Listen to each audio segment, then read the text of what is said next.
Les Américains viennent de les apprendre une leçon très importante. Que bien qu'on soit amis, les amitiés peuvent mourir. Quelles qu'en soient les années, quel qu'en soit le temps, quelquefois les fausses amitiés peuvent très bien se dissimuler en fratrie.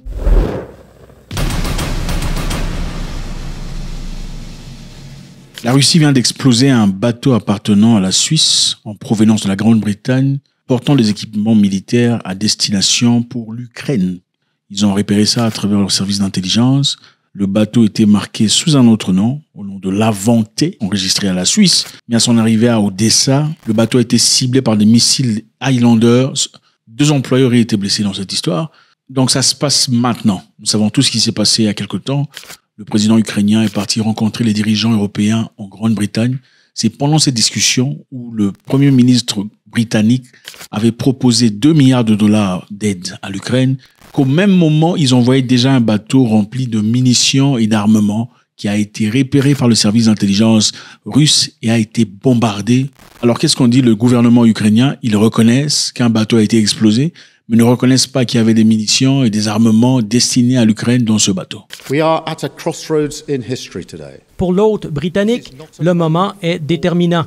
L'Europe, dit-il, doit se mobiliser afin de protéger l'avenir de l'Ukraine, advenant un cessez-le-feu. The UK is prepared to back this, with boots on the ground and planes in the air. L'annonce de l'attaque intervient alors que le Premier ministre britannique, Starmer, recevait Vladimir Zelensky et d'autres dirigeants européens pour discuter à l'avenir de cette nation déchirée par la guerre. Évidemment, Zelensky était avec le président Trump pour discuter des possibilités d'arrêter la guerre. Il n'a pas tout à fait choisi cette option, partant vers l'Europe en espérant recevoir de l'aide. L'aide qu'il recevait déjà immédiatement, envoyée par bateau, des munitions, des missiles, des systèmes aériens, des systèmes de défense ont été repérés par les services russes et ont été bombardés immédiatement. Vous voulez voir les vidéos, certainement vous pouvez en voir sur Internet. La stratégie était simple ici. On voulait dissimuler ce bateau, porte-conteneurs battant pavillon panaméen au nom de l'Aventé. Il a été établi en Turquie que le navire avait chargé à son bord des conteneurs supplémentaires de 2 couleurs, rouge et jaune, qui contenaient des drones maritimes britanniques et des armes de base turques de l'OTAN. À son arrivée au port d'Odessa, le navire a été touché par 2 missiles Highlander au poste d'amarrage numéro 2 à 18h. Donc pendant que Trump et les autres sont en train de discuter, M. Poutine a les yeux gardés sur la guerre. Les États-Unis d'Amérique, dirigés par Donald Trump, annoncent la suspension totale de partage de renseignements avec Kiev. C'est-à-dire, Kiev ne recevra plus les éléments, les informations nécessaires pour pas seulement se protéger des missiles qui arrivent, des drones et toute forme d'attaque russe, mais aussi des positionnements russes généralement établis par satellite. Vous comprenez un peu? C'est-à-dire, pour frapper une cible en Russie, il faudrait un travail de renseignement. Il faudrait bien qu'on envoie des drones qui aient un moyen satellitaire d'observer l'établissement, le parcours de ces drones ou de ces missiles. Sont-ils en train de prendre le bon parcours? Sont-ils en train de se diriger vers leur cible en accord avec les données introduites? Les Ukrainiens ont bénéficié de beaucoup d'éléments américains. Et c'est certainement la raison pour laquelle ils ont pu garder la tête hors de l'eau. Les États-Unis ont suspendu le partage de renseignements avec Kiev, coupant ainsi le flux d'informations vitales qui ont aidé le pays à cibler les envahisseurs russes. Les responsables ukrainiens ont suggéré que les États-Unis ne fourniraient plus d'informations sur les cibles en Russie, ce qui manifestement entrevrait la capacité de l'Ukraine à mener ses frappes efficaces de drones à l'emporter. Donc les frappes depuis l'Ukraine dans l'intérieur de la Russie, pour l'instant, c'est fini. Vous savez, dans la vie, quelquefois, il faut être un peu orgueilleux. Hein. C'est bien nécessaire. Mais quand on a tout à perdre, des fois, il faut ne pas être orgueilleux ou ne pas se tenir trop droit. Dans la vie, quelquefois, il faut prendre quelques défaites pour finalement avoir des bonnes victoires. Quelques défaites pour de grandes victoires. Et dans cet élément ici, dans la position dont se retrouvait M. Zelensky à Washington, il n'aurait pas dû présenter cette humeur de guerre. Le Conseil de sécurité nationale de la Maison-Blanche, Mike Waltz, a déclaré que Trump envisagerait de rétablir l'aide à l'Ukraine si de pourparlers des pays étaient organisés et des mesures de confiance prises. Donc M. Zelensky a intérêt à se ranger selon les lois de Donald Trump. Les États-Unis ont aussi cessé les formations des pilotes ukrainiens parce que beaucoup de pilotes ukrainiens se formaient au F-16 et à d'autres armes avancées. Ils ont arrêté ça complètement. Bon, en ce qui concerne la signature de l'accord, c'est la raison pour laquelle nous nous retrouvons ici aujourd'hui. Qu'est-ce qui se passe? La pression est forte sur l'Ukraine. Seront-ils en capacité de résister? En tout cas, apparemment, heureusement pour Kiev, ils ont changé de Kazakh. Les principaux conseillers de Kiev et des États-Unis prévoient une nouvelle réunion, les amis. Ils vont se revoir encore pour discuter à nouveau, après avoir compris qu'ils avaient complètement foiré cette opportunité qu'ils avaient eue. Le chef de cabinet du président ukrainien a déclaré que lui et le conseiller américain de la sécurité nationale, Mike Waltz, avaient discuté des prochaines étapes, donc une possibilité de s'asseoir et de discuter. Незважаючи на те, що сталося раніше, незважаючи на це, ми конструктивні. Якщо ми домовилися, що вона буде підписана, з нашого боку, ми готові підписувати. Я, чесно кажучи, думаю, що і Сполучені Штати будуть готові. Напевно, потрібен час проаналізувати якісь. En attendant, beaucoup de gens sont en train de mourir. On aurait bien pu éviter ça. Donc Kiev est prêt à discuter finalement, malgré le soutien qu'ils reçoivent de l'Europe, un soutien clairement dans une direction qui n'est pas profitable pour l'Ukraine. Ils sont prêts à discuter. Alors cette dame, les amis, qui est très belliqueuse, je ne sais pas si elle a déjà fait la guerre, en tout cas, elle dit que les dirigeants de l'Union européenne doivent s'organiser d'urgence, trouver un moyen d'élever leur budget militaire, c'est-à-dire l'Europe vient de réaliser qu'ils doivent se protéger seuls. Rearm Europe could mobilize close to 800 billion euros of defense expenditures for a safe and resilient Europe. Le moment où tout le monde s'attendait à ce que les États-Unis jouent le rôle du protecteur est résolu. Ça y est, c'est bon. Donald Trump vient de montrer à tout le monde qu'il faudrait être le gardien de sa maison. Okay?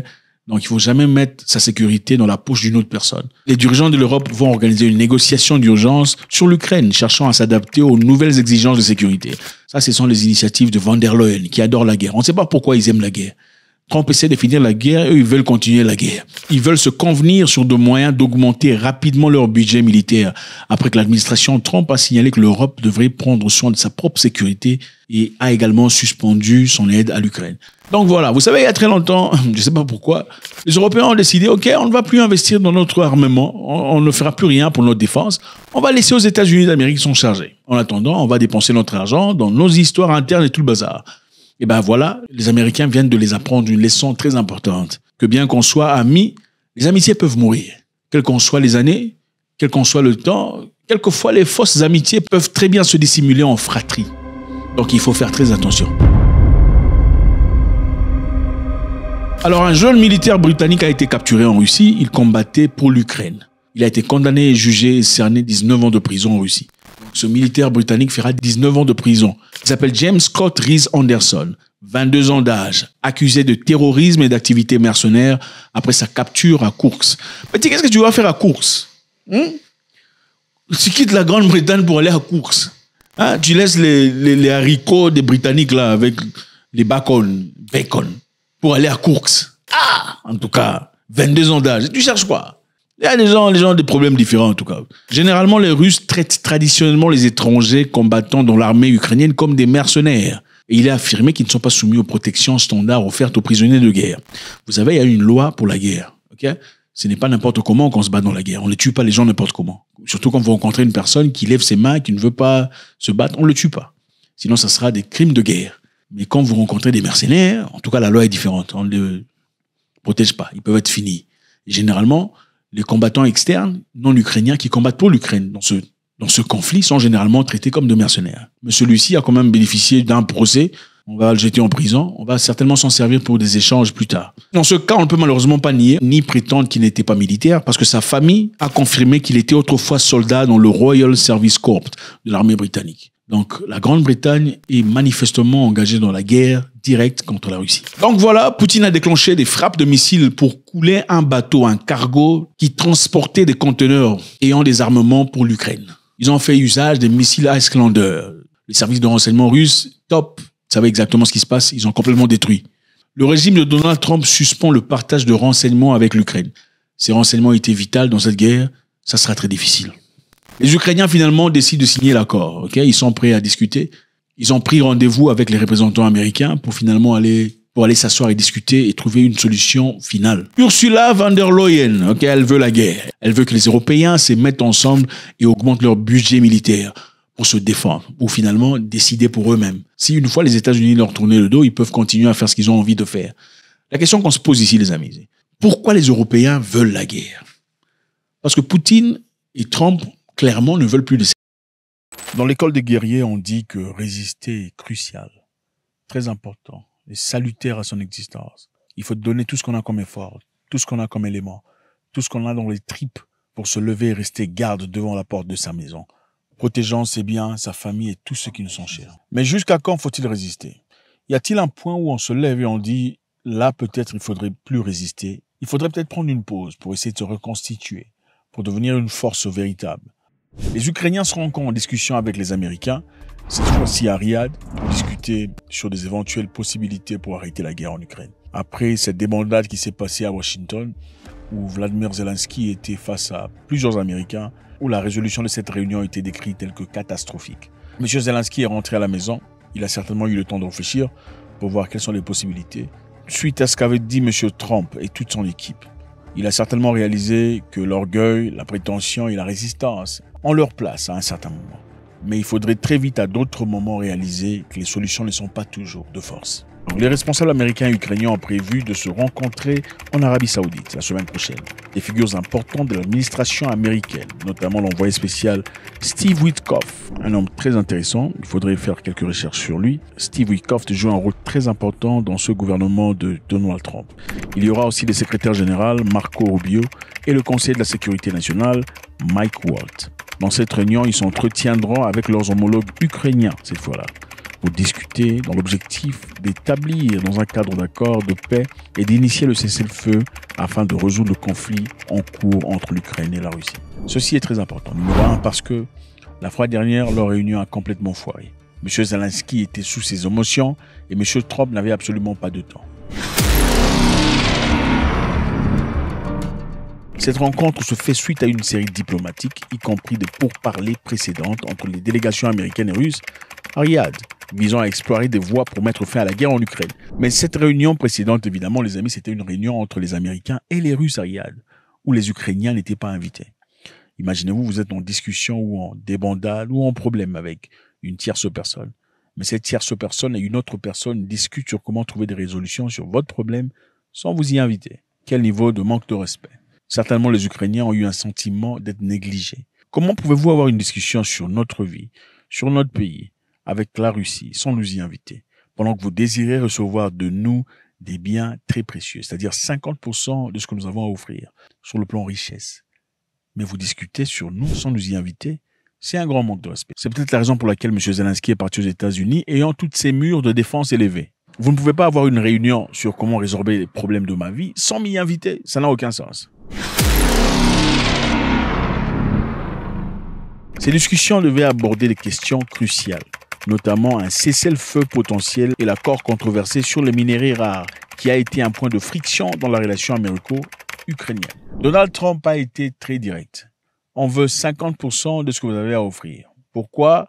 Parce qu'on vous a donné des munitions, des fournitures de guerre, des éléments essentiels, des renseignements et tout ce qu'il faut, des entraînements, des avions, pendant beaucoup trop longtemps. On a dépensé des milliards de dollars dans votre pays afin de résister à la Russie. En ce moment-ci, nous voulons être payés. Et nous voulons être payés en minerais.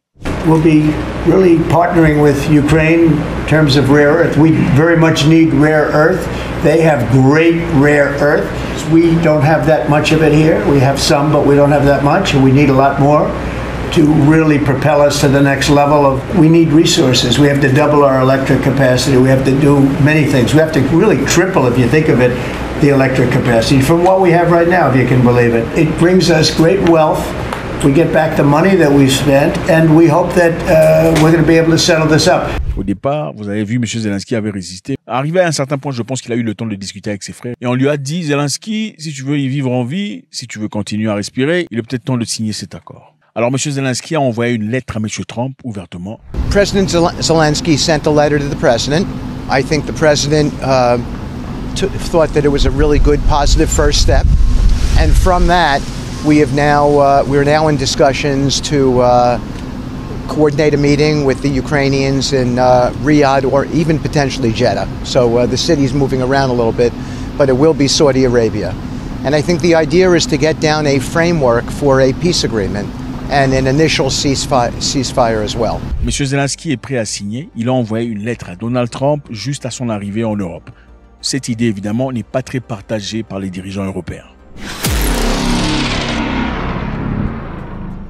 Vladimir Poutine était en réunion avec les mères des militaires tombés au combat Il avait discuté avec eux comme il le fait généralement, d'habitude. Cette fois-là, c'était en public et il a répondu à quelques questions. Et à l'une de maman, répondant à sa question, il a dit qu'il ne reculerait pas. La Russie n'avait pas l'intention de reculer. Ce serait bafouer la mémoire de leurs enfants qui ont donné leur vie au nom de ce grand peuple.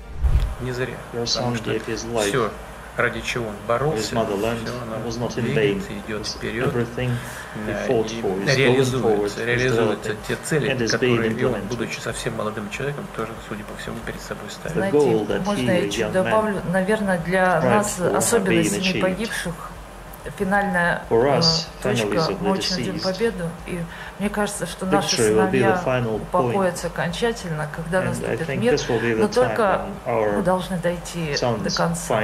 Мы не должны никому уступать. Мы не собираемся этого делать. Мы должны выбрать для себя такой вариант мира, который бы нас устраивал, и который бы обеспечивал на длительную историческую перспективу спокойствие для нашей страны. Нам ничего чужого не нужно, но свое нет. И нам нужен такой вариант, вот именно такой, который... Il dit nous voulons la paix, mais nous n'abandonnerons pas ce qui nous appartient. Et nous n'avons pas l'intention de reculer. Ça, c'est un président qui a fait face à plusieurs pays depuis presque 4 ans. Poutine a fait un message brûlant à Emmanuel Macron. Je dirais une leçon d'histoire. Suivez. Il y a encore des gens qui veulent revenir à l'époque napoléonienne, en oubliant comment ça s'est terminé. Vladimir Poutine a récemment évoqué l'invasion ratée de la Russie par Napoléon Bonaparte.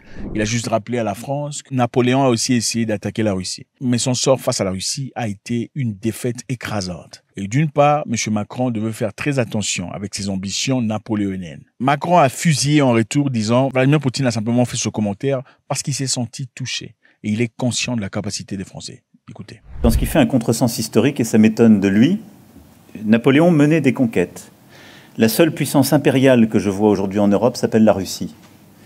Et c'est un impérialiste révisionniste de l'histoire et de l'identité des peuples. Macron a clairement clarifié Poutine d'impérialiste, tentant de réécrire l'histoire, soulignant que la véritable puissance impériale en Europe aujourd'hui était la Russie. Cet échange met en évidence l'escalade des tensions entre la Russie et la France. Alors les amis, vous voyez, c'est clair. Monsieur Trump veut la paix. Les Européens n'en veulent pas. Ils veulent augmenter leur budget pour essayer de se mettre ensemble en tant qu'Européens et pouvoir résister à Vladimir Poutine, même sans l'aide des États-Unis d'Amérique. La question qui se pose est celle-ci. Faudrait-il répondre à Emmanuel Macron quand Emmanuel Macron fait ce qu'Emmanuel Macron fait très bien? Qu'est-ce que c'est? Déranger les gens. Emmanuel Macron a dérangé beaucoup de personnes. Je crois qu'on a oublié de nous dire merci. C'est pas grave, ça viendra avec le temps. L'ingratitude, je suis bien placé pour le savoir, c'est une maladie non transmissible à l'homme. Mais je le dis pour tous les gouvernants africains qui n'ont pas eu le courage, vis-à-vis de leurs opinions publiques, de le porter, aucun d'entre eux ne serait aujourd'hui avec un pays souverain si l'armée française ne s'était pas déployée dans cette région. Il a même dérangé les présidents africains qui ont dit « Mais monsieur, vous vous prenez pour qui? Il faut arrêter de nous faire des leçons de vie. C'est à nous de vous faire des leçons d'histoire. Vous ne nous avez pas aidés, nous ne sommes pas ingrats, c'est vous qui devez reconnaître. » S'il n'est pas athée et qu'il prie, à chaque matin qu'il se réveille et qu'il prie, il devrait aussi prier les Africains. Parce que c'est grâce à nos ancêtres qu'il existe aujourd'hui une France. Faut-il répondre à Emmanuel Macron si vous êtes conscient de votre capacité de pulvériser la France? Bien qu'il y ait des Français qui disent que ce que Macron dit n'engage que Macron. Ça n'a absolument rien à voir avec le reste des Français. Macron est un vat en guerre, qui n'a jamais été à la guerre. Il veut mettre toute la France en guerre, dans une possibilité d'une explosion nucléaire, ou plusieurs. Mais Macron sera caché quelque part dans les bunkers. Macron, ta guerre, on n'en veut pas! Macron, ta guerre, on n'en veut pas! Donc, ce que Macron dit n'engage que Macron. Ça n'engage pas la France tout entière. Macron, démission! Macron, démission! En attendant, Donald Trump a coupé l'aide militaire à l'Ukraine, y compris les renseignements de guerre, c'est-à-dire la CIA à travers son directeur. Après l'annonce du gel de l'aide militaire américaine, le chef de la CIA, John Ratcliffe, a mis en pause le partage de renseignements avec Kiev, avec effet immédiat, c'est-à-dire tout ce qu'il y avait comme renseignement. Là, on parle il y a des missiles qui arrivent dans 10 minutes et leur cible présumée est A, B, C, D. Fini. C'était l'une des raisons pour lesquelles les Ukrainiens ont pu résister. Parce qu'il y a aujourd'hui des systèmes qui peuvent directement vous indiquer que des missiles ennemis ont été envoyés et que leur cible et que leur potentiel cible est A, B, C, D. Ceci vous permet, évidemment, en tant que défenseur, de trouver les moyens nécessaires pour arrêter ces missiles. Maintenant, la CIA a complètement arrêté le partage de renseignements avec l'Ukraine. Donc, l'Ukraine est myope en ce moment-ci. Ils ne voient presque plus rien. Qu'il s'agisse de frappes des missiles ou de mouvements au sol, l'aide américaine en temps réel est tout aussi cruciale que les obus. Sans elle, l'Ukraine se retrouverait rapidement, sinon aveugle, au moins borgne et myope. Donc, pendant qu'on essaie de trouver un moyen et un terrain d'entente sur les négociations, les Russes n'attendent pas. Ils continuent à bombarder. Ils ont encore frappé, manifestement, profitant de ce moment-ci où les États-Unis ne partagent plus les renseignements avec l'Ukraine, pour gagner du terrain pendant les négociations finales. Donc voilà les amis, l'équipe de Trump va rencontrer Zelensky et son équipe. Vladimir Poutine redonne une leçon à Macron sur Napoléon. Question de lui rappeler ses limites et de couper ses ailes. Les Américains ont coupé toutes sortes de renseignements avec l'Ukraine, les rendant ainsi incapables de se défendre. Voici une partie de la discussion entre Trump et Zelensky qui n'a pas été diffusée. Alors, beaucoup de personnes ont vu la partie chaude, tout ça, mais cette partie est très intéressante, très importante. Je pense que cette partie établit les bases sur la discussion qu'ils ont eue juste après. Et je pense qu'il est essentiel d'écouter très attentivement l'échange. On y va. You just mentioned that you guys spoken to Vladimir Putin a couple of days ago. Just to be clear, that's a new call, not the one that you... I've spoken to him on numerous occasions. Okay. And how was the latest call? On s'arrête là. Le contexte est très simple. Monsieur Zelensky est parti à la Maison-Blanche pour discuter avec Donald Trump dans l'objectif de trouver un moyen de signer le contrat ou le proposal que Donald Trump a présenté pour cesser la guerre. Mais pendant qu'ils y discutaient, il y avait aussi des journalistes. Le média était là. Okay? Les membres du média étaient là. Alors, on posait des questions, évidemment. Il y a le média qui est penché vers la droite, média penché vers la gauche. Les questions étaient évidentes ici. Ça venait de partout. Et certaines questions sont gênantes. Suivez. Are you serious with that question? It went well. I think we're going to have a deal. On the minerals deal, Mr. President, some of those minerals... La conversation s'est bien passée entre moi et Poutine. On aura un deal. C'est-à-dire on aura un moyen d'entente pour finir la guerre. On continue. ...in the east of Ukraine, not far from the front lines and in areas that Russia has occupied. Will you direct President Putin to withdraw his forces from those areas if there's U.S. interest? Well, we'll take a look at the time. We have a lot of area. It's a very big area we're talking about. So we'll take a look. I'll study that and I'll see. And who would protect those minerals if they... On va faire une pause là. La pause est importante. Pourquoi? La femme a posé une question très importante. Les minéraux que vous cherchez sont à l'est du pays, exactement là où Vladimir Poutine a pris possession.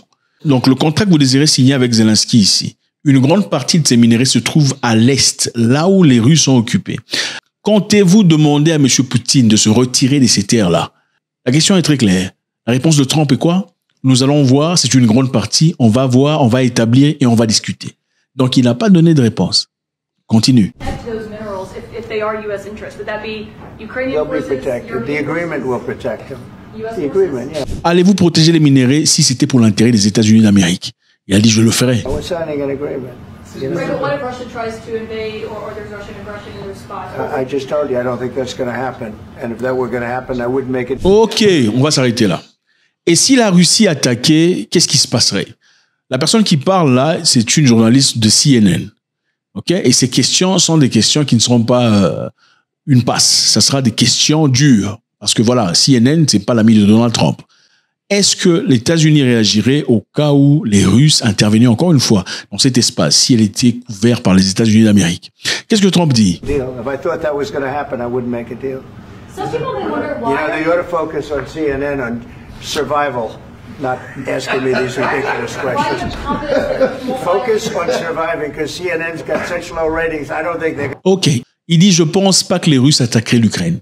C'est ça la réponse. Donc, la journaliste essaie de pousser Trump à dire qu'au cas où les Russes attaquaient encore une fois une partie signée dans le deal, nous allons réagir militairement. Mais Trump a dit, je ne pense pas que les Russes attaqueraient. Mais ce n'est pas la réponse que Zelensky veut entendre. Zelensky est venu précisément, et la raison pour laquelle il n'a pas encore signé le contrat ou le deal, c'est parce qu'il veut que Trump donne des sécurités en disant, au cas où ça arrivait encore une fois, nous réagirons de manière A, B, C, D. Continuons. Let's go.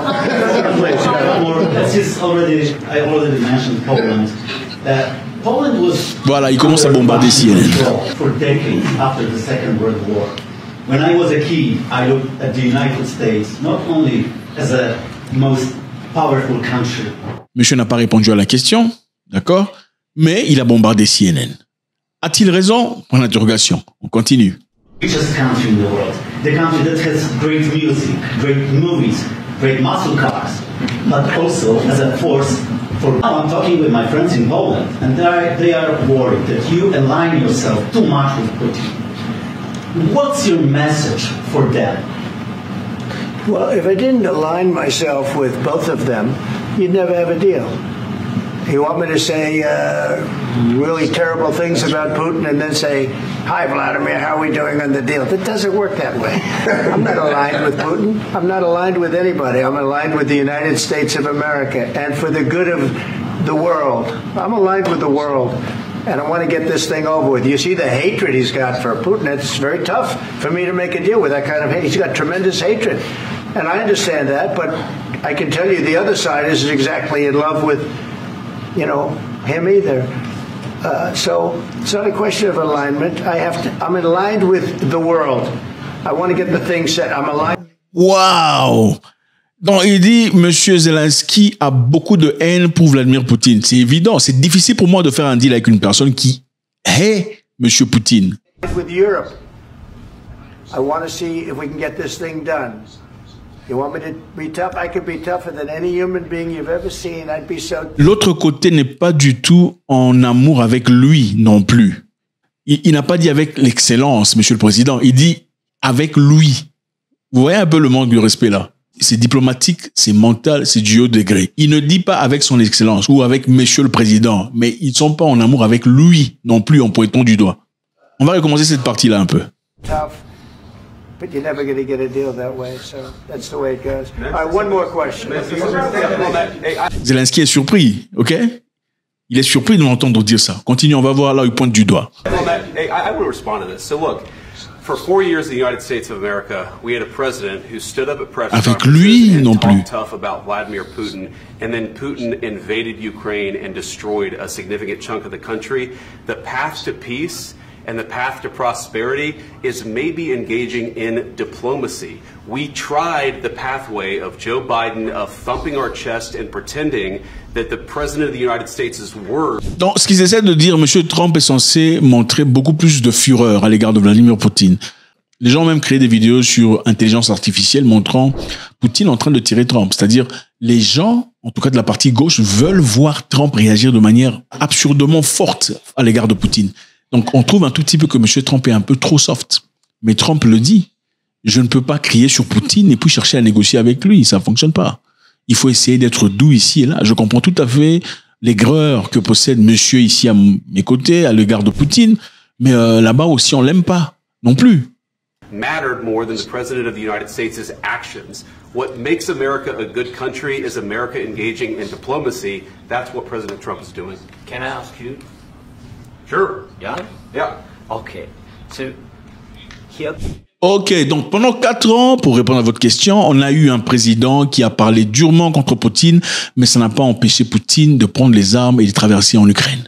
Donc ce que vous nous demandez de faire là n'a absolument aucun effet sur Vladimir Poutine. Occupied our parts, big parts of Ukraine, part of East and Crimea. So he occupied it on 2014. So during a lot of years, I'm not speaking about just Biden, but those time was Obama, then President Obama, then President Trump, then President Biden, now President Trump, and God bless, now President Trump. Merci infiniment les amis, je pense que c'est très intéressant de voir ça. C'est un aspect d'une discussion qu'on n'a pas vu. Généralement, quand vous entendez un clip ou un petit morceau d'une parole sortie par une personne, on peut en donner n'importe quelle conclusion. Qu'est-ce qui a été dit préalablement avant d'en arriver là? Les États-Unis d'Amérique vont quitter l'ONU. Choquant, bouleversant, incroyable. Ensuite, on va partir en Afrique du Sud, où le roi des Zoulous veut épouser une 3e femme et sa première femme n'est pas d'accord. Alors, il y aura un divorce. Je pense qu'il est très important de suivre cette histoire. Beaucoup de choses à apprendre. En Inde, on crée un AI ou AI, ça dépend comment vous dites ça. Non, on dit AI, Artificial Intelligence, qui a pour objectif de changer l'accent des Indiens à un accent anglais. Ceci aussi valide pour ceux qui ne parlent pas très bien français. Donc, intéressant ou pas, on va essayer de voir là-dessus. Salut à tous, c'est toujours avec beaucoup de plaisir. On est là aux États-Unis d'Amérique. Les Américains veulent quitter l'Organisation des Nations Unies. Choquant et bouleversant. Pourquoi? Parce qu'ils étaient pionniers, parmi les fondateurs et initiateurs de cette organisation grandiose, ou au moins autrefois grandiose. Aujourd'hui, un sénateur américain, Mike Lee, a introduit un projet intitulé retrait complet des États-Unis de la loi des Nations Unies 2025. Incroyable, n'est-ce pas? Alors, quel est l'objectif de cette législation? Elle vise principalement à mettre fin à l'adhésion des États-Unis d'Amérique à l'ONU et ses agences affiliées. I've always felt that the UN has tremendous potential. It's not living up to that potential right now. It really isn't. Hasn't for a long time. It has. There are great hopes for it, but it's not being well run, to be honest, and they're not doing the job. A lot of these conflicts that we're working on should be settled, or at least we should have some help in settling them. We never seem to get help. Donc c'est la fin. Les États-Unis d'Amérique ne veulent plus faire partie de l'ONU. Vous savez, l'ONU a commencé juste après la Deuxième Guerre mondiale. Et après la victoire des Alliés contre Hitler, les États-Unis et l'Angleterre s'étaient établis comme les deux nations les plus puissantes. On ne va pas ne pas compter la Russie qui a joué un rôle très important. Ensuite, on a rajouté la France et la Chine, qui aujourd'hui forment les 5 pays qui ont le droit de veto. Et ce droit de veto, c'est simplement la possibilité d'un pays de pouvoir faire un choix sur toute autre nation négligée. C'est aussi simple que ça. Alors, les Américains ne veulent plus faire partie de l'ONU. Pourquoi? Les législateurs américains affirment que l'ONU ne sert pas les intérêts américains. Et avec le temps, elle est devenue une plateforme d'attaque contre les États-Unis et Israël. Donc, les Nations Unies ne servent plus à rien aux États-Unis parce que vous ne soutenez plus les besoins, les politiques étrangères des États-Unis d'Amérique. Les Nations Unies aujourd'hui est servi comme un microphone contre les États-Unis d'Amérique et Israël. Et c'est la raison pour laquelle ils ne veulent plus faire partie de cette organisation. Deuxièmement, les sénateurs critiquent également l'ONU pour sa corruption et son inefficacité. Ils soulignent des problèmes tels que la partialité perçue contre Israël. Donc pour eux, Israël, il n'a rien fait de mal, il faut arrêter de vous attaquer à Israël. Et d'autres problèmes qu'ils perçoivent comme allant à l'encontre des intérêts américains. Donc, si on comprend bien, les États-Unis aimaient les Nations Unies quand les Nations Unies soutenaient tout ce qui était américain. Avant leur attaque sur l'Irak, et que les Nations Unies n'ont pas tout à fait donné son accord, c'est à partir de là qu'ils ont jugé que les Nations Unies ne soutenaient plus les intérêts des Américains. Ceci, évidemment, d'après eux, s'aligne dans une approche politique étrangère de l'Amérique d'abord. Amérique d'abord, Make America Great. L'objectif, c'est de remplir d'abord un soutien pour les pays qui sont là pour les États-Unis. Ceux qui ne soutiennent pas la politique étrangère américaine sont en effet des ennemis et ne méritent pas l'attention, les finances, la participation américaine. Pourquoi est-ce un danger? Parce que les Nations Unies reçoivent le plus clair de leur argent venant des États-Unis d'Amérique. Comment est-ce que les Nations Unies sont financées? Ils sont financés par participation. Chaque pays participant est contributeur d'une façon à une autre, selon ses avoirs. Les États-Unis, étant le pays avec le plus grand PIB, participent à hauteur de 16 milliards de dollars, au moins, à la moitié de chaque année. Et c'est beaucoup d'argent. Alors, en quittant les Nations Unies, ils quitteraient aussi l'Organisation mondiale de la santé. Donc avec ça, tout ce qu'il y a comme UNICEF, PNUD, PAM, OMS, tout ça va souffrir. Alors pourquoi les Nations Unies ont été créées? Les Nations Unies ont été créées pour éviter une nouvelle guerre mondiale. C'était ça, principalement. Il fallait prévenir une autre guerre mondiale. Il fallait maintenir la paix et la sécurité internationale. Il fallait défendre le droit des hommes. Alors la question qu'on se pose ici, ont-ils pu maintenir une vie contre une guerre mondiale? Voilà, avec ce qui se passe aujourd'hui en Ukraine, probablement pas. Avec tout l'argent que tous ces pays européens financent, tout le soutien qu'ils donnent aux Ukrainiens, en tout cas dans l'objectif de bombarder à l'intérieur de Moscou, ça ne nous mène pas vers le contraire d'une guerre mondiale. Sont-ils vraiment en train de maintenir la paix dans le monde et créer la sécurité internationale? Bon, dans certains endroits, oui. Dans d'autres endroits, non. Donc, les Nations Unies, jusque-là, a failli à sa mission. Et comme le disait Robert Mugabe avant sa mort, les Nations Unies ont été créées pour amadouer notre pays. But the bosses in the Security Council say you shall never have the powers that we have as permanent members. C'est une organisation qui est là pour soutenir les intérêts des Américains, alors les intérêts des Africains ne sont pas soutenus. Imaginez-vous, en 2025, il n'y a toujours pas de représentation africaine ayant le droit de veto. C'est malade. On parle d'une Nations Unies basée sur l'égalité. Les Africains n'ont pas droit au droit de veto. C'est inexplicable. Alors, d'après vous, pensez-vous que les Nations Unies ont réussi leur coup? Parce qu'ici, si les Américains sont fâchés, c'est simplement parce que récemment, on a demandé aux Africains de voter contre la Russie. Mais les Africains ne l'ont pas fait. Ils sont tous tournés vers la Russie. Et non, manifestement, si vous recevez de l'argent venant d'une personne, d'une entité, il est de votre intérêt de soutenir sa politique étrangère. Si vous ne le faites pas, dans ce cas, il n'y a absolument aucune raison pour cette personne de continuer à vous donner ce qu'elle vous donne depuis longtemps. Alors ont-ils raison ou tort de le faire? Les Nations Unies sont censées être basées sur l'égalité souveraine. Tous les États ont des droits et obligatoires égaux, mais ce n'est pas le cas, nous le savons. Et maintenant, nous partons en Afrique du Sud. En Afrique du Sud, les amis, le roi des Zoulous traverse un moment difficile. Il veut divorcer et sa première épouse n'est pas facile du tout. Bon, d'abord, pour contexte, il faut comprendre qu'en Afrique du Sud, il y a plusieurs tribus. Chaque Africain du Sud noir n'est pas essentiellement Zoulou. Les Sud-Africains ont plusieurs tribus. Il y a principalement 11 langues nationales. Il y a les Zoulous, les Xhosa, les Tswana, les Pedi, les Ndebele, les Venda, les Tsonga et tout ça. Donc il y en a beaucoup. Tous les Noirs sud-africains ne sont pas essentiellement Zoulous. Et on comprend naturellement que vous connaissiez les Sud-Africains principalement à travers l'histoire du grand Chaka Zoulou. Mais tous les Sud-Africains ne sont pas Zoulous. Bien que les Zoulous soient peut-être la tribu la plus populaire. La tribu la plus populaire ou la plus nombreuse. Alors qu'est-ce qui se passe avec le roi? Le roi veut divorcer. Pourquoi le roi veut divorcer? La première femme ne veut pas que le roi prenne une troisième femme. Vous vous posez la question, comment ça se fait que la première femme ne veuille pas que le roi prenne une troisième femme? Parce que la première femme, évidemment, c'est une femme que le roi a épousée avant que le roi ne devienne roi. Avant sa succession à son père. Entre parenthèses. Évidemment, quand vous prenez une femme que vous rencontrez avant de vous faire de l'argent, écoutez, la niaque de vous dire, écoute, il ne faut pas même parler comme ça parce qu'elle te connaît. C'est différent des femmes que vous rencontrez quand vous avez déjà le pouvoir et l'onction. Quand vous n'en avez pas, cette femme se sent toujours en position de force. Elle est à mesure de te remettre à ta place parce qu'elle était là. Et très souvent, on n'a pas le courage de lui dire n'importe quoi parce qu'on sait qu'elle a été là quand tu n'avais encore absolument rien. Maintenant, il y a une professeure Zoulou, Gougou Mazibuko, qui est très déçue du fait que le roi soit parti à la justice pour chercher un verdict. Elle est experte culturelle à l'université de Johannesburg. Elle a déclaré que dans la culture Zoulou, il n'y a pas de divorce. On est censé chasser sa femme. C'est-à-dire, si vous n'aimez plus la femme, vous la chassez. Quels sont là? Waouh! Elle est chouette, cette main. How it is taking place, it is also, creating some unrest, even amongst the Zulu people. Yes, people are divorcing. The statistics are testimony to that because the numbers are very high for divorces. But how it is taking place, it is something that is destroying the image of the king as well as the image of the nation. Mais elle dit aussi, si le mariage échoue, la femme vivra toujours dans la propriété du roi. Elle aura son propre espace et n'aura pas de relation avec le roi. Mais elle et ses enfants seront bien pris en charge. Alors, pourquoi ils ont divorcé? Ils ont divorcé parce que le roi veut prendre une troisième femme. Et les gens se posent la question de savoir, est-ce la troisième femme qui dérange? En effet, la première femme a écrit au tribunal disant, le roi ne peut pas se permettre de prendre une troisième femme. Parce qu'en prenant une troisième femme, il serait en train de briser la loi. Elle dit le roi commettrait le délit de bigamie sans d'abord convertir leur mariage civil en mariage traditionnel.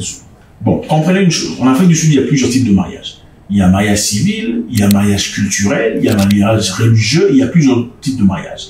Quand vous vous mariez en tant que mariage civil, la constitution sud-africaine vous autorise à épouser un seul partenaire. Donc c'est le mariage que vous connaissez simplement. Le mariage traditionnel, par contre, vous donne une porte ouverte à la polygamie. Donc, ceux qui veulent se marier du genre multiple, le mariage culturel, c'est là où on reçoit le dot. Le dot est seulement payé dans le mariage culturel. Maintenant, le roi actuel et sa femme s'étaient mariés d'abord dans le système civil.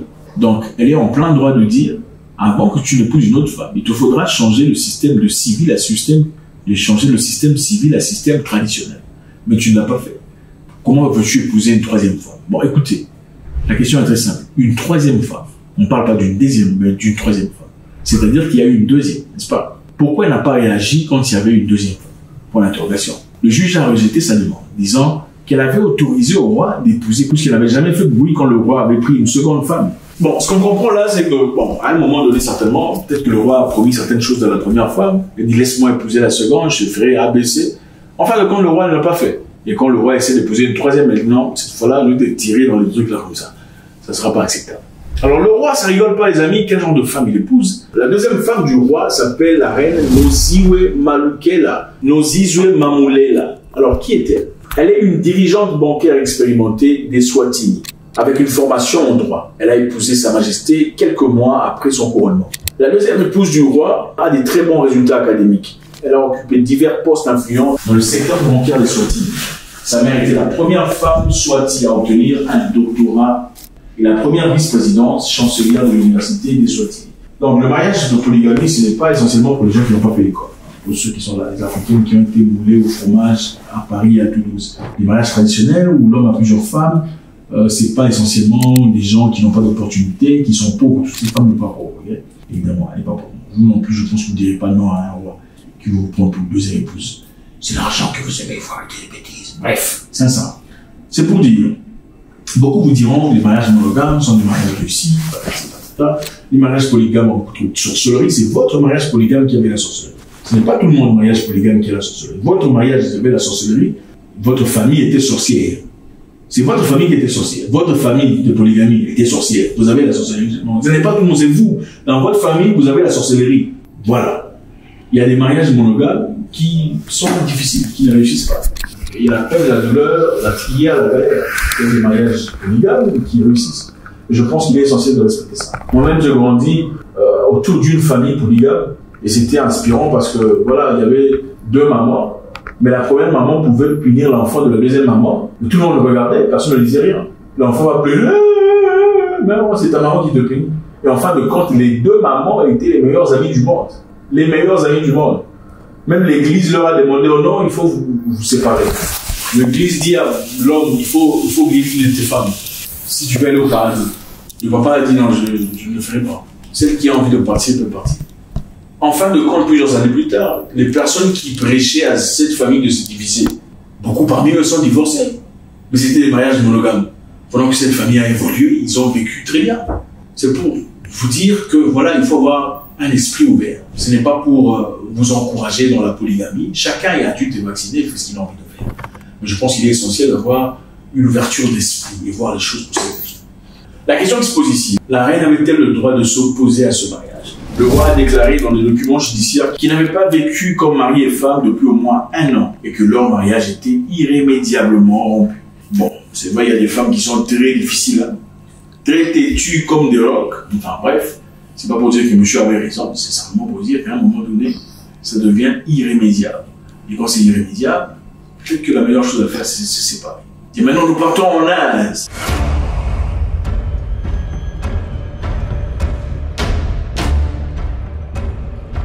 Les amis, en Inde, les Indiens ont créé une intelligence artificielle capable de changer votre accent.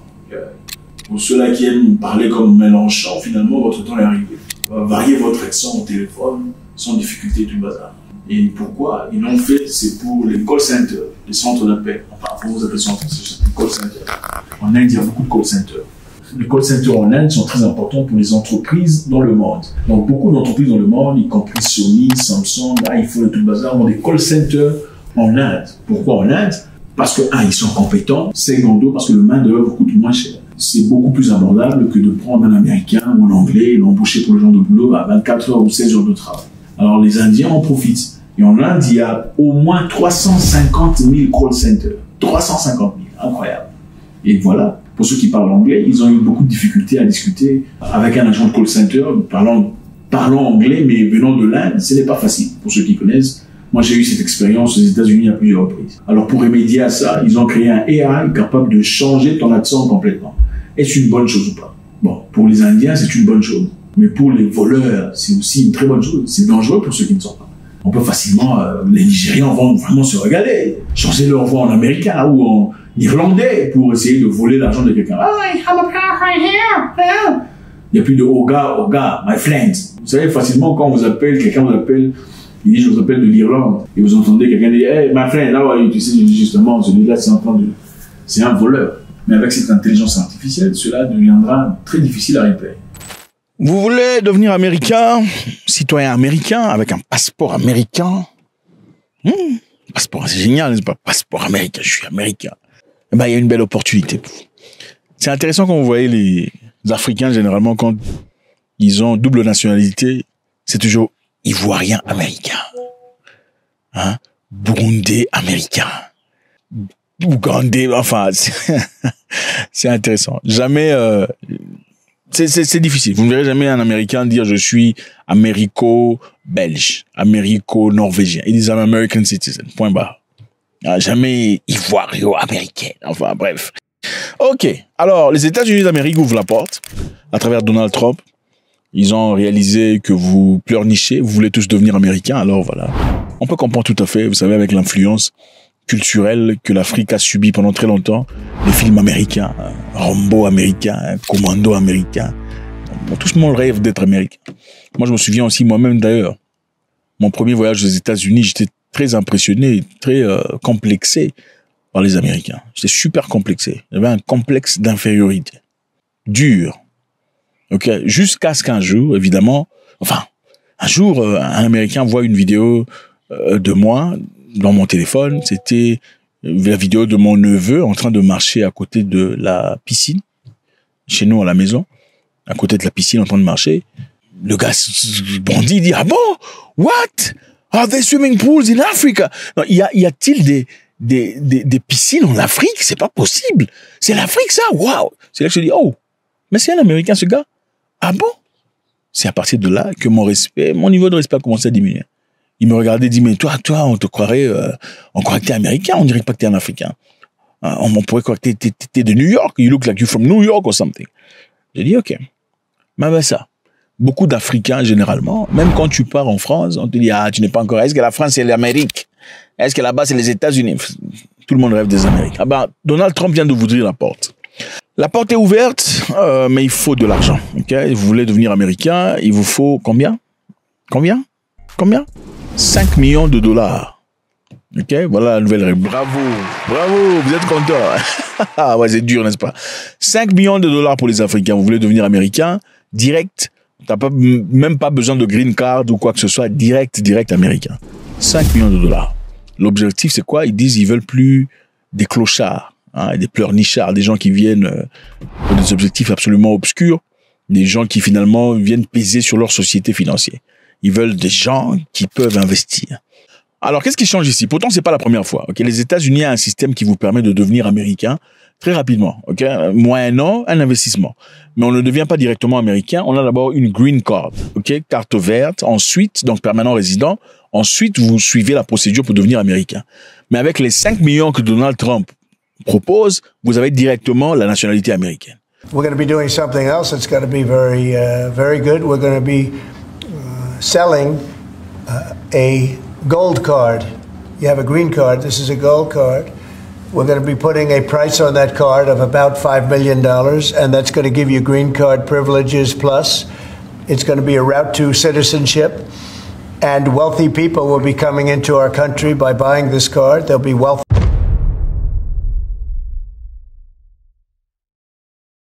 En règle générale, vous devez être résident permanent légal, donc titulaire d'une carte verte, depuis au moins 5 ans ou 3 ans si vous êtes marié à un citoyen ou une citoyenne américaine.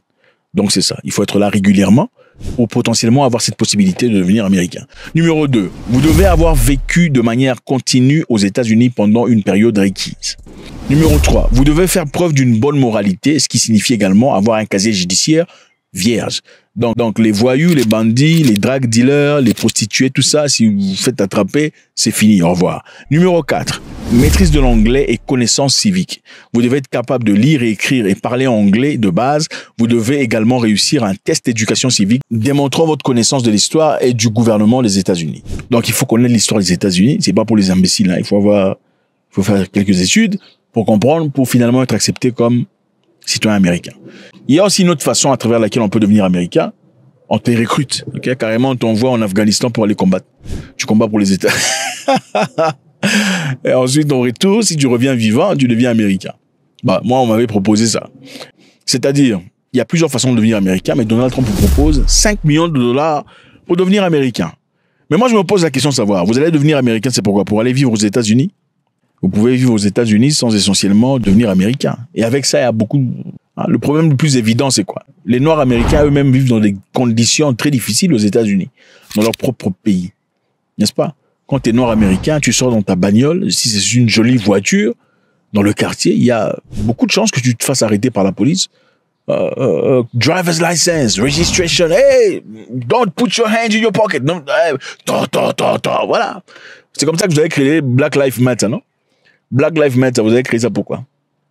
Black Lives Matter, on l'a créé, c'est parce qu'on on finit les Noirs. Okay? Les États-Unis est un endroit très dangereux pour les Noirs. Il faut dire la vérité. Je ne sais pas pourquoi une personne ferait tout ce qu'il a. Enfin, je ne sais pas. Pour d'autres avantages peut-être, mais pas pour... enfin, bref. Et là, nous partons au Kenya. Ok, voilà le Kenya, un excellent pays. Très bel endroit, je vous encourage d'aller faire un tour. Si vous ne voyagez pas, ok, ça ne coûte pas cher. Allez faire un tour au Kenya. Même pendant 4 jours. Même pendant 3 jours. Cherchez l'hôtel qui coûte à hauteur de vos capacités. Ok? Allez expérimenter le Kenya. Bon, 3 jours, c'est trop peu. Faites au moins 7 jours. C'est bien pour votre mentalité. Au Kenya, quelque chose d'intéressant s'est passé. En fait, le président est sous le feu des projecteurs pour avoir fait quelque chose que beaucoup de personnes qualifient de très stupide. Le président Ruto, il est là. Très intéressant comme personnage. Il a récemment été critiqué pour sa décision d'accueillir personnellement le navire de croisière norvégien Dawn, qui a accosté à Mombasa avec environ 2000 touristes à bord. Le président du Kenya est parti aux côtes pour accueillir un navire norvégien qui est arrivé avec des touristes. On a mis évidemment tapis rouge, machin, histoire. Il est parti dire bonjour, faire des coucous aux vieillards. Vous savez, c'est généralement des vieillards qui partent en voyage dans ces croisières, n'est-ce pas? À la fin de l'âge, après avoir perdu leur mari, enfin bref, ou s'être jamais mariés, pour celles qui voulaient être indépendantes. Finalement, voilà, vont rencontrer des petits garçons dans ce voyage de croisière, hein, pour se faire touf touf bam bam, enfin bref, avec des petits Africains là qui moisissent et besoin d'argent. Monsieur le président lui-même est parti au port. Alors beaucoup de Kenyans sont très en colère par rapport à ça. On l'a critiqué. On a considéré cet acte comme une utilisation inappropriée du temps présidentiel. Utilisation inappropriée du temps présidentiel. C'est-à-dire qu'il aurait pu allouer ce temps pour réfléchir sur des choses intelligentes du pays. Comment sortir la jeunesse du chômage? Comment construire des hôpitaux qui fonctionnent? Comment augmenter les salaires de docteurs? Parce que depuis un temps, beaucoup de médecins kenyans se plaignaient du salaire inadéquat qu'ils recevaient. Alors, monsieur le président, lui, va jouer. Alors, les Kenyans sont très en colère. On l'a attaqué sur Twitter. Les Kenyans ont suggéré que c'était embarrassant de la part du président. Ils ont dit que de telles tâches devraient être assumées par des fonctionnaires de rang inférieur. Pas un président. Hein? Le président de la République va accueillir un bateau où il y a des blancs à l'intérieur. Regardez comment il se comporte à côté du capitaine. Regardez le capitaine. Le capitaine se sent. Évidemment, il se sent. Regarde un petit président africain. À mes côtés, un petit président africain. Oui. Parce que d'abord, généralement, vous savez, ces gens ne respectent pas les Africains. Donc pour lui, il trouve ça tout à fait normal. Un petit président africain, il ira dire à ses enfants, on a été accueillis par le président lui-même. Pourquoi on n'a pas appelé un commissaire, un, je sais pas, gouverneur ou un truc comme ça, un sénateur pour faire ça? Le président va lui-même. Quelle perte de temps. C'est ça. Alors en réponse aux critiques, le président Ruto a défendu ses actions en disant, soulignant l'importance de dialoguer avec des visiteurs internationaux pour promouvoir l'industrie touristique au Kenya. Donc pour lui, il est important de parler avec des touristes en tant que président de la République pour promouvoir l'industrie du tourisme chez eux. Qu'est-ce que vous en pensez? Moi, ça me rappelle une histoire. Il y a récemment, d'ailleurs, on en a parlé, où Steve Harvey, le comédien américain, était parti en Zambie dans l'objectif de faire quelques investissements. Et pour quelconque raison, il fallait rencontrer le président de la République zambienne. Assis devant le président, on lui a demandé, Monsieur Harvey, veuillez vous présenter s'il vous plaît. Can we move the slide, please? Somebody. Next.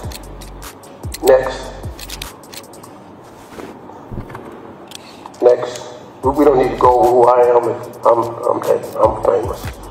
They just skip down. Listen. If I may, Mr. Harvey, just a quick moment.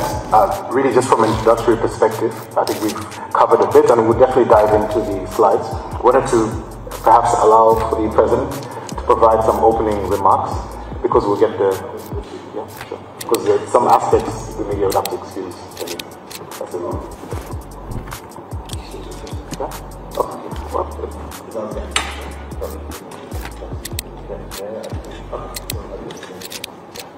I think what we'll do, before the media excuses the meeting, Mr. President, we'd like to allow, first and foremost, for you to essentially begin your opening remarks, and then at that point, we'll certainly request the media to excuse the meeting before diving into the details of the... Monsieur Harvey dit, écoute, je ne dois pas me présenter, je ne me présente pas, moi. Il n'y a aucune raison pour moi, je ne veux pas commencer par me présenter, je suis très connu, je suis une superstar devant le président de la République. Le monsieur a essayé d'arranger tout ça. Il a recadré. Il faut regarder comment Steve Harvey a regardé le monsieur qui essayait de cadrer la conversation dans le droit où il fallait. Incroyable, avec dédain et mépris. Et beaucoup de Zambiens étaient en feu parce qu'ils disaient comment ça se fait qu'un président de la République rencontre un comédien? Le président Bush a rencontré combien de comédiens africains? Le président Obama a rencontré combien d'acteurs africains? Pourquoi il n'a pas rencontré le gouverneur ou le chargé de culture et machin histoire? Pourquoi le président de la République, enfin, si son investissement a quelque chose à voir avec les mines, par exemple, pourquoi il ne rencontre pas le ministre de Mines? Si l'investissement a quelque chose à voir avec l'énergie, pourquoi ne rencontre-t-il pas le ministre de l'Énergie? Pourquoi directement le président? Il y avait aussi Neo, Neo qui est aussi parti quelque part. Il s'est habillé comme un... Regardez, Neo habillé en babouche rencontrant un président africain. Choquant! Donc c'est ça. Le respect est très important, mais le respect ne vient pas automatiquement. Le respect est quelquefois un gain qu'on force à travers son propre comportement. God bless.